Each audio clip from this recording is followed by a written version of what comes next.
Basically আমার লাইফের প্রথম গিটার দিয়েছিল আমার বাবা। আই ডিসাইডেড আমার একটা সাউন্ড দরকার, then I start making LRB.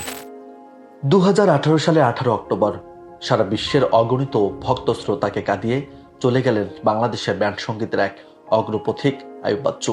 থমকে গেল এলআরবি ব্যান্ডের পথ চলা।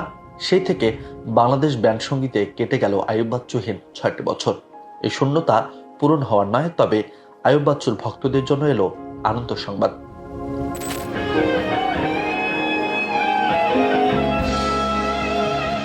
মৃত্যুর আগে বেশ কিছু গান তৈরি করেছিলেন আইয়ুব বাচ্চু, কিন্তু প্রকাশ করে যেতে পারেননি। সেই গানগুলো একে একে প্রকাশ করার পরিকল্পনা নিয়েছিল আইয়ুব বাচ্চু ফাউন্ডেশন।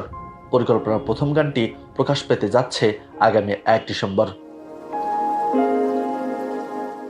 গানটির শিরোনাম ইনবক্স, লিখেছেন নিয়াজ আহমেদ অংশু। সুর ও সঙ্গীত আয়োজনের পাশাপাশি গানে কণ্ঠ দিয়েছিলেন আইয়ুব বাচ্চু।